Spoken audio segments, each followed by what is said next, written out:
नमस्कार, KP news के bulletin में आपका स्वागत है। मैं हूं अश्विनी आपके साथ। चलिए शुरू करते हैं आज के खबरों का सिलसिला। बीदर शहर में आज पुलिस विभाग द्वारा नेशनल रोड सेफ्टी वीक 2024 का आगाज। अपनी सरकार की विफलताओं को छिपाने के लिए पीएम जल्दबाजी में मंदिर का उद्घाटन कर रहे हैं, कर्नाटका के सीएम सिद्धरामैया का आरोप। कर्नाटका में अंतरधार्मिक जोड़े पर हमला, महिला का आरोप है कि उसे कई जगहों पर घसीटा गया, सामूहिक बलात्कार किया गया।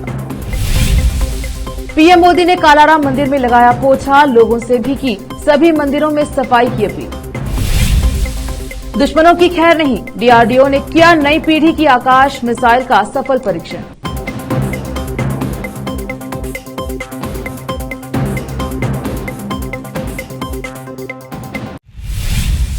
अब समाचार विस्तार से। बीदर शहर में आज पुलिस विभाग द्वारा नेशनल रोड सेफ्टी वीक 2024 की आज एसपी चन्नबसवन्ना एसएल ने बाइक रैली को हरी झंडी दिखाकर आगाज किया। शहर के अंबेडकर सर्कल पर इस रैली की शुरुआत की गई, जिसमें पुलिस अधिकारी एवं कर्मी हेलमेट पहनकर बाइक की सवारी की और यहां शहर के विभिन्न क्षेत्र से होते हुए लोगों में यातायात सुरक्षा के संबंध में जागरूकता पैदा करेगी। विशेष संवाददाता की रिपोर्ट। ಬೈಕ್ ರ್ಯಾಲಿಯನ್ನು ಇವತ್ತು ಇಲ್ಲಿ ಹಮ್ಮಿಕೊಂಡಿದ್ದಾರೆ। ಆ ಒಂದು ಬೈಕ್ ರ್ಯಾಲಿಯನ್ನು ನಾನು ಇವತ್ತು ಇಲ್ಲಿ ಫ್ಲಾಗ್ ಮಾಡೋದ್ರ ಮೂಲಕ ಚಾಲನೆ ಕೊಡ್ತಾ ಇದ್ದೀನಿ। ಪೊಲೀಸ್ ವತಿಯಿಂದ ಇವತ್ತು ಬೀದರ್ ನಗರದಲ್ಲಿ ನಮ್ಮ ಬೀದರ್ ಜಿಲ್ಲೆಯ ಪೊಲೀಸ್ ಅಧಿಕಾರಿಗಳು ಮತ್ತು ಸಿಬ್ಬಂದಿಯವರು ಟೂ ವೀಲರ್ಗಳ ಮೇಲೆ ಹೆಲ್ಮೆಟ್ನ ಧರಿಸುವುದರ ಮೂಲಕ ಇವತ್ತು ನಗರಾದ್ಯಂತ ಸಂಚಾರ ಮಾಡಿ ಹೆಲ್ಮೆಟ್ ಅನ್ನುವಂಥದ್ದು ಎಷ್ಟು ಇಂಪಾರ್ಟೆಂಟ್ ಇದೆ ಅನ್ನುವಂಥದ್ದು ಅದನ್ನು ಧರಿಸೋದ್ರಿಂದ ಅಷ್ಟೇ ಅಪಘಾತಗಳು ಕಡಿಮೆ ಆಗ್ತವೆ ಮತ್ತು ಸಾವು ಕಡಿಮೆ ಆಗ್ತದೆ ಅನ್ನುವಂಥದ್ದನ್ನು सीईओ डॉक्टर गिरीश बडोले ने डॉक्टरों को गरीब मरीजों को 24/7 प्रभावी स्वास्थ्य देखभाल प्रदान करने का निर्देश दिया। जिला पंचायत के मुख्य कार्यकारी अधिकारी डॉक्टर गिरीश बडोले ने कहा कि जिला अस्पताल में आने वाले गरीब मरीजों को 24/7 प्रभावी स्वास्थ्य देखभाल प्रदान करने के लिए चिकित्सा अधिकारियों और कर्मचारियों को जिले में स्वास्थ्य सेवाएं प्रदान करनी चाहिए।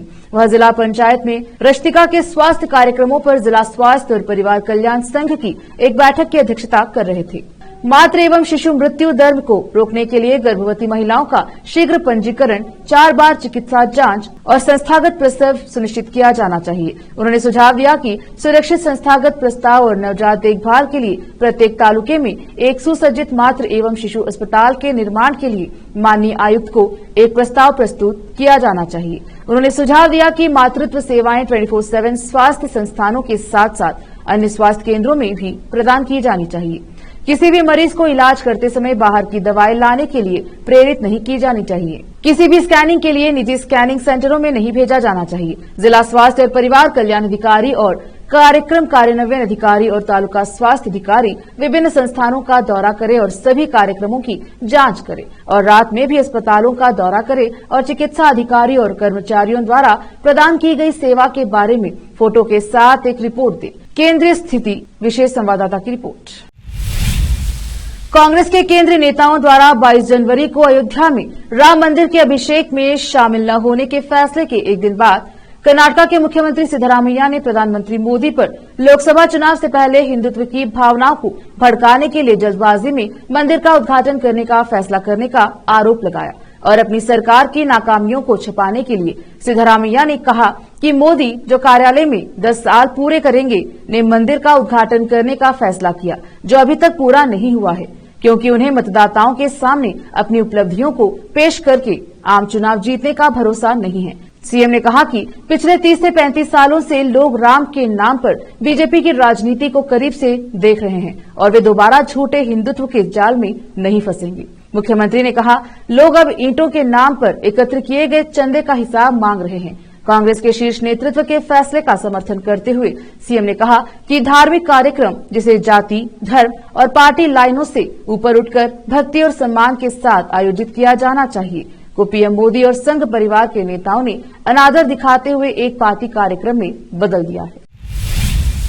हावेरी पुलिस द्वारा एक जोड़े पर हमला करने और उनका वीडियो बनाने के आरोप में 6 मुस्लिम लोगों पर मामला दर्ज करके एक दिन बाद पीड़िता जो एक मुस्लिम है, उसने आरोप लगाया है कि हमलावरों ने उसके साथ सामूहिक बलात्कार किया था। उनके बयान के मुताबिक वह अपने पुरुष मित्र से मिलने के लिए होटल के कमरे में गई थी, जिसके कुछ ही देर बाद एक गिरोह कमरे में घुस गया और उन्हें होटल से बाहर खींच लिया। उसने कहा कि गिरोह ने उसे होटल से बाहर खींच लिया और उसका अपहरण कर लिया। उन्होंने पहले मुझे बेरहमी से मारा और बाद में एक के बाद एक मेरे साथ बलात्कार किया। मेरी गुहार के बावजूद वे नहीं रुके और मुझे अलग अलग जगहों पर ले गए। कार चला रहे एक व्यक्ति ने भी मेरे साथ बलात्कार किया। अब मैंने सब कुछ खो दिया है। मुझे इंसाफ चाहिए। यह घटना 8 जनवरी को हावेरी के हंगल में दर्ज की गई थी। प्रारंभिक रिपोर्ट में कहा गया कि हमलावर लॉज में घुस गए और अलग अलग धर्मों के जोड़े की पिटाई की। महिला और हमलावर एक ही समुदाय के हैं। गुरुवार को हावेरी के पुलिस अधीक्षक अंशु कुमार श्रीवास्तव ने पुलिस टीमों को पीड़िता के वीडियो बयान के आधार पर जांच करने का निर्देश दिया। तदनुसार हंगल पुलिस ने सामूहिक बलात्कार का मामला दर्ज किया और जांच जारी है। गुरुवार को एक और आरोपी को गिरफ्तार किया गया और अब कुल गिरफ्तारियों की संख्या 3 हो गई है। एम महेश्वर राव, जो बेंगलुरु में अंतरिक्ष विभाग के संयुक्त सचिव और वित्तीय सलाहकार थे, उन्हें Bengaluru metro rail corporation limited BMRCL के प्रबंध निदेशक के रूप में तैनात किया गया है। 1995 बैच के IAS अधिकारी ने अंजुम परवेज का स्थान लिया, जिन्होंने MD के रूप में 2.5 साल पूरे किए। परवेज, जो पहले पूर्णकालिक MD थे, उन्हें बाद में ग्रामीण विकास और पंचायत राज के प्रमुख सचिव का अतिरिक्त पोर्टफोलियो दिया गया और वह उस भूमिका में बने रहेंगे। चरण 2 और उसके बाद चरण 3 की महत्वपूर्ण लाइनों के साथ जनता की ओर से पूर्णकालिक MD की लगातार मांग हो रही है। राव ने अंतरिक्ष विभाग में अपनी पोस्टिंग से पहले महत्वपूर्ण भूमिकाओं में काम किया था। वह जून 2006 से जुलाई 2009 तक दक्षिण कन्नड़ और मंड्या जिलों में डिप्टी कमिश्नर और जिला मजिस्ट्रेट थे और जून 2011 से 12 साल और 8 महीने तक औद्योगिक विकास आयुक्त और उद्योग और वाणिज्यिक निदेशक के रूप में कार्य किया। रुकते हैं छोटे से ब्रेक के लिए, जल्द लौटेंगे ब्रेक के बाद।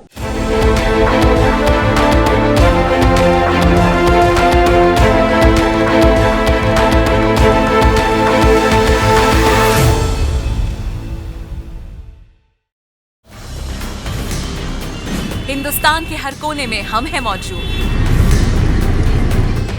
24 घंटे हालात पर गहरी नजर,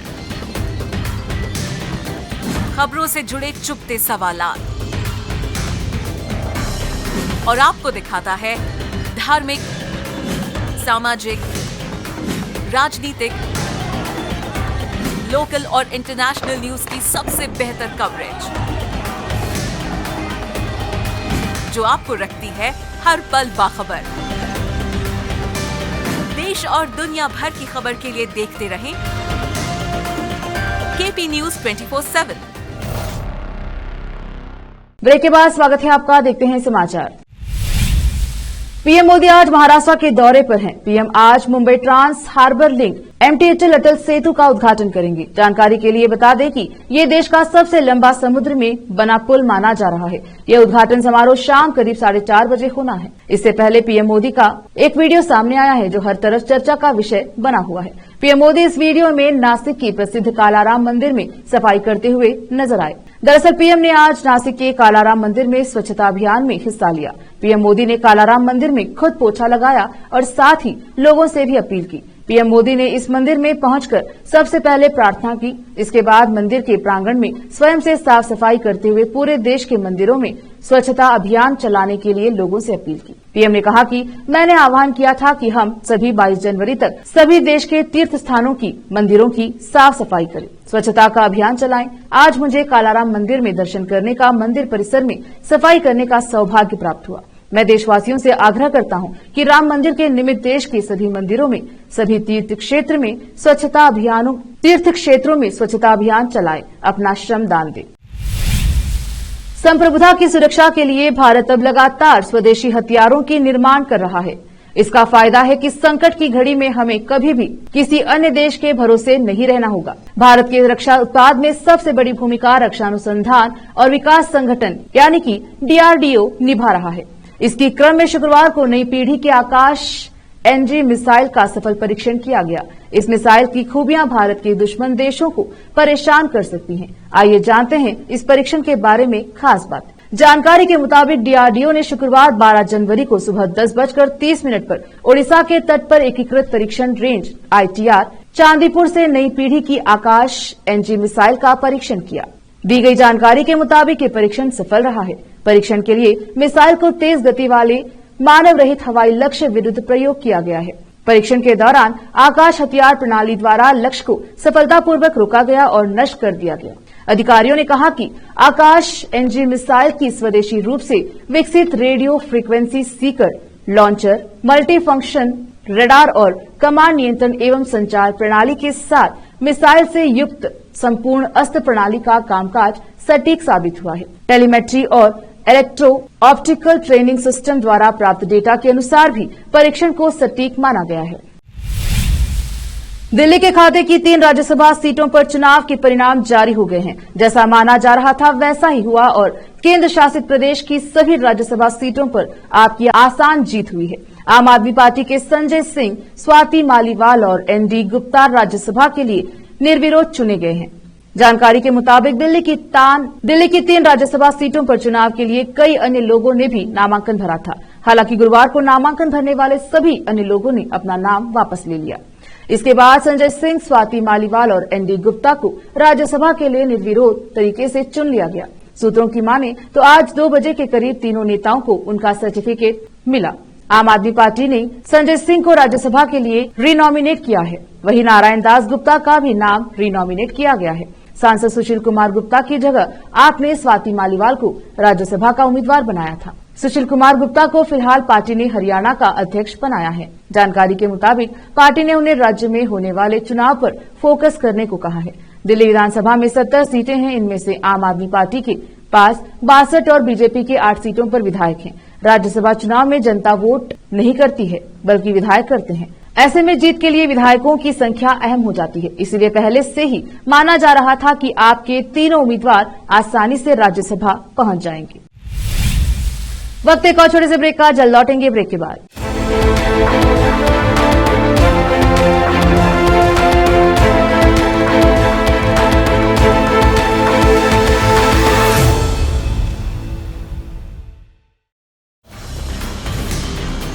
हिंदुस्तान के हर कोने में हम हैं मौजूद। 24 घंटे हालात पर गहरी नजर, खबरों से जुड़े चुपते सवालात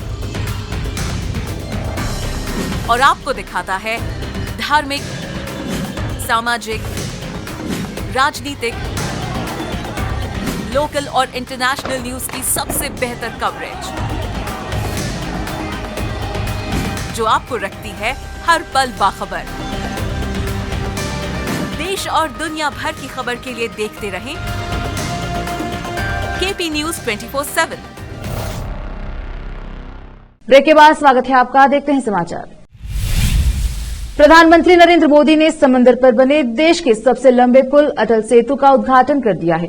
यह पुल मुंबई और नवी मुंबई के बीच के सफर को आसान बनाएगा। लोगों को लंबे जाम से छुटकारा मिलेगा। साथ ही इस पुल से घंटों का सफर अब मिनटों में पूरा हो जाएगा। इससे पहले पीएम मोदी ने महाराष्ट्र के नासिक में शुक्रवार को एक रोड शो किया और रामकुंड तथा श्री कालाराम मंदिर में पूजा अर्चना भी की। मोदी ने यहां राष्ट्रीय युवा महोत्सव का उद्घाटन किया। प्रधानमंत्री का रोड शो होटल मिर्ची चौक से शुरू हुआ।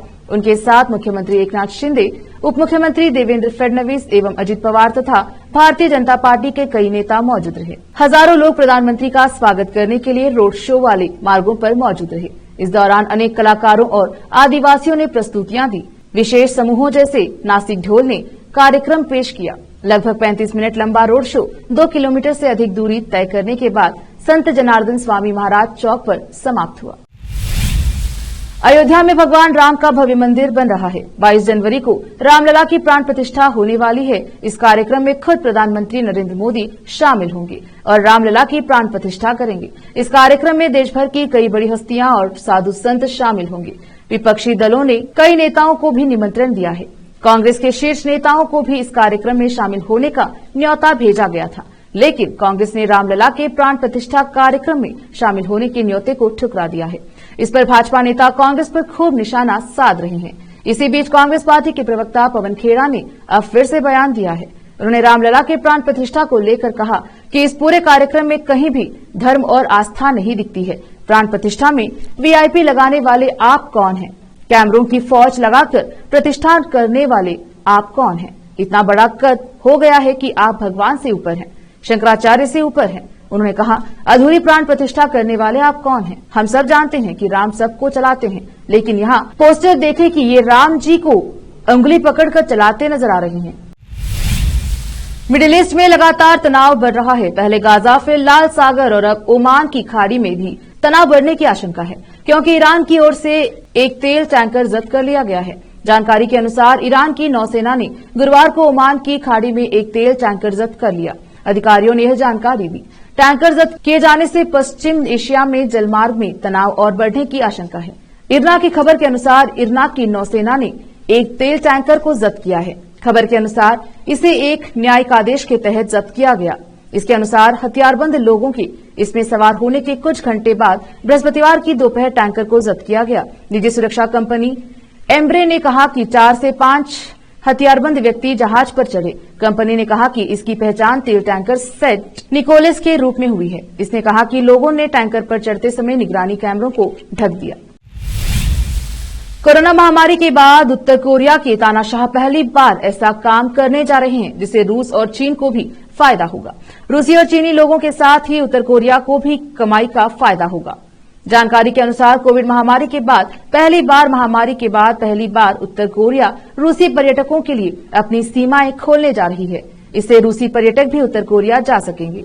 2020 में कोविड महामारी के कारण लॉकडाउन के समय से ही सीमाएं बंद थी। अब कोरोना महामारी के चलते 2020 में लॉकडाउन लगाए जाने के बाद पहली बार उत्तर कोरिया रूसी पर्यटकों के लिए अपनी सीमाएं खोलेगा। रूस सरकार संचालित तास समाचार एजेंसी द्वारा बुधवार को प्रसारित खबर रूस और उत्तर कोरिया के बीच बढ़ते सहयोग को उजागर करती है। पिछले साल सितंबर में रूस के सुदूर पूर्व में एक कॉस्मोड्रोम में उत्तर कोरिया नेता किम जोंग उन और रूसी राष्ट्रपति व्लादिमीर पुतिन के बीच हुई बैठक के बाद पर्यटकों की यात्रा शुरू होने वाली है।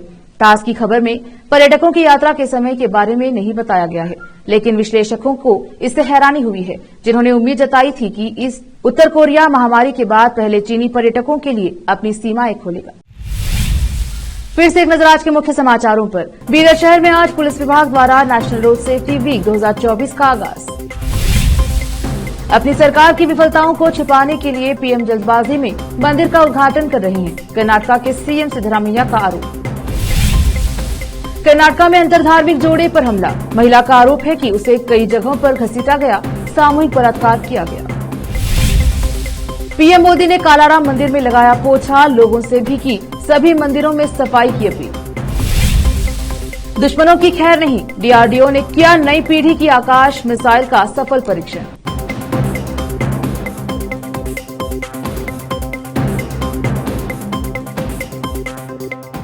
केपी न्यूज के बुलेटिन में आज इतना ही। देखते रहिए केपी न्यूज 24/7। धन्यवाद।